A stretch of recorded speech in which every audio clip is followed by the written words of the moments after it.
So today I want to talk about Strixhaven's Curriculum of Chaos. Now that's quite a mouthful. In this case, this is a Magic the Gathering setting in D&D. Yet again, we have another one. We've had Theros, and we've also had Ravnica. So now we have Strixhaven. This is basically Hogwarts. Like, legit. But, like, that's not a bad thing. I love magical schools. And although I'm not, like, a huge Harry Potter fan, I do love the concept of, like, a magical school. So I want to talk about the feats and the backgrounds that we were presented in this book. First of all, I want to talk about the Lorehold students, the Lorehold initiate. This is basically the first background, and the long and the short of it is that a college of mages that preferably focuses on history, specifically history and finding lost knowledge, talking to ancestors, which could be their own, or it could be ancient spirits that they could glean some sort of knowledge from. This background gives you history and religion, and gives you two languages of your choice. So it's kind of similar to the Sage background, although instead of Arcana we get religion, so that's a bit of a difference, you know.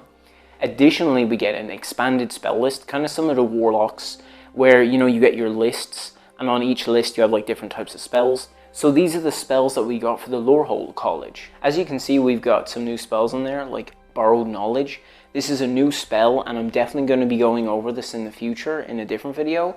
But right now we're going to be talking about the feats and the backgrounds. The cool thing is this slots in with another feat.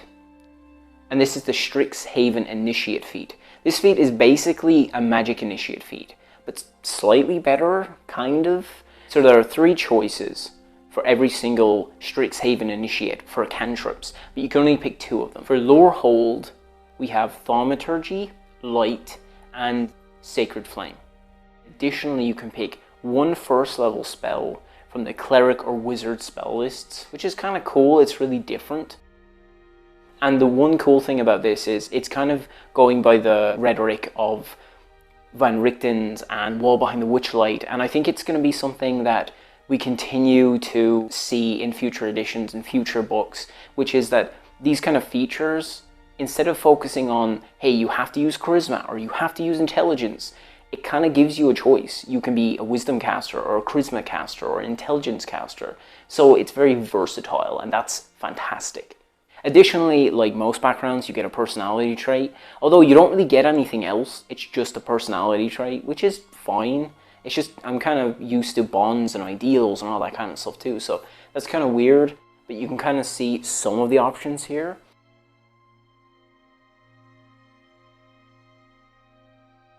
Additionally, we also get kind of a trinkets table, so you get these kind of unique little items that you start off with, which is kind of cool, and they're here. There's a few of them anyway. The next college is the Prismari student, or Prismari initiate. This one is definitely one of my favorites, as it kind of is the artistic one. It's the one that focuses on culture and arts and theater and dance and sculpture and all that kind of stuff. So if you have like a creative character, for instance, I think a blade singer would be really cool for this, or a bard of creation, for instance. Like, these are a couple of really cool ideas that you could add and play as in these roles. Kind of similar to the entertainer, you get acrobatics and performance, and you also get to pick a instrument, but you can also pick an artisan tool if you wish instead of the instrument. So I mean, you could be a painter, for instance, or perhaps a jewelry crafter or a weaver of sorts. So maybe you make gowns and dresses and such. And it even suggests for the Prismari that you kind of flavor your spells, that the spells that you're presented right here, you kind of give a bit of a flavor to them. You know, it's kind of like in Tasha's Cauldron of Everything. Magic Missile is kind of depicted as these chickens. So it depends on how you flavor them, and you can kind of dynamically make them into these more magically colorful, sensational things. And that would be kind of cool to do. Additionally, when you pick up this background, just like the Lorehold Initiate, you also get the Prismari Initiate. And this feat allows you to pick between the Ray of Frost cantrip, Prestidigitation, and Firebolt. And you get to pick between the 3, but only 2. And then you also get one first level spell from the sorcerer or bard spell list. So the next one on our list is the quandaric initiate, the quandaric student. This one is kind of more to do with mathematics and theorems and metaphysics and arcana and logic. You could picture classes like the Clockwork Soul, perhaps, or just the Artificer in general. I think they're perfect examples of that kind of order amongst the chaos. So here's the spell list, as you can see. I definitely think some of the quandaric spells are actually some of the coolest ones, like Enlarge Reduce, really. Freedom of Movement. I mean, some people say that it's not a great spell, but in the right moment, that's absolute clutch. And like seriously, Guiding Bolt, Entangle, fantastic for Entangle being your control spell, and Guiding Bolt can be just a devastating, powerful spell for first level too, 46 radiant damage. And then you also get advantage on attacking them. It's just a really great spell to have nonetheless. Let's get on to the feat, the Strixhaven initiate, to see what we got this time. So these are definitely some of the cooler ones, in my opinion anyway. Fantastic cantrips here. So we get Guidance, Druidcraft, or Mage Hand, and we get to pick 2 of these. And additionally, we get to pick 1 first level spell from the Druid or Wizard spell list. So that's fantastic. The next one we're going to talk about is the Silver Quill initiate. This background is to do with kind of writing and kind of oration. So bards and I'd say paladins are going to excel in this setting. Sorcerers and warlocks definitely as well. I think any kind of charisma focused character. And I think also the Order of the Scribes Wizard would also be kind of thematically interesting here. And funnily enough, the skills we get here are Intimidation and Persuasion. We also get 2 languages of our choice, and of course we get our feat. We also get our personality traits, as you can see here.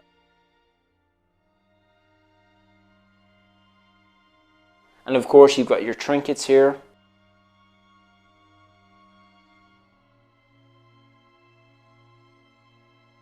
For this School of Magic, we get things like Distant Whispers. We get Silvery Barbs, which is a new spell, which I will be going over. That spell is very powerful for a first level spell, I'll be honest. But we'll go over that in my next video on magic and such. But besides that, you also get things like Confusion and Compulsion and Dominate Person and Darkness. So there's like a pretty decent list there that you can add to your spells. So finally, for our last background, the Witherbloom student. This one is kind of focused around alchemy and concoctions and potions and kind of necromancy and such. So perfect builds for this would be something like the Circle of Spores Druid, or perhaps the Alchemist Artificer. They would be fantastic choices. An actual good choice, funnily enough, is maybe if you're playing a Blood Hunter, an Order of Mutant Blood Hunter would be kind of a cool choice here. And of course, your Necromancy Wizard. And of course, we have our skills. Nature and Survival. And we also get proficiency with the Herbalism kit. So that's kind of a cool, nifty bonus. Being able to craft potions and like antitoxins and such. For this spell list, as you can see, it's absolutely incredible. It kind of has that like life versus death kind of mentality. So you have things like Cure Wounds, Inflict Wounds, you have Death Ward, and you have Blight and such. So you have kind of like a death and life kind of scenario. So it's kind of different. And funny enough, I actually think a class that just perfectly fits this is the Wave the Mercy Monk. Even though they're not really a spellcaster, they definitely have that element to them, and I think they really fit that setting. Or the College of Spirits Bard, perhaps the Undead Warlock. So you could kind of add your own spin to it. So finally, for our Witherbloom initiate, we get Spare the Dying, Druidcraft, or Chill Touch of our choice. We get 2, of course.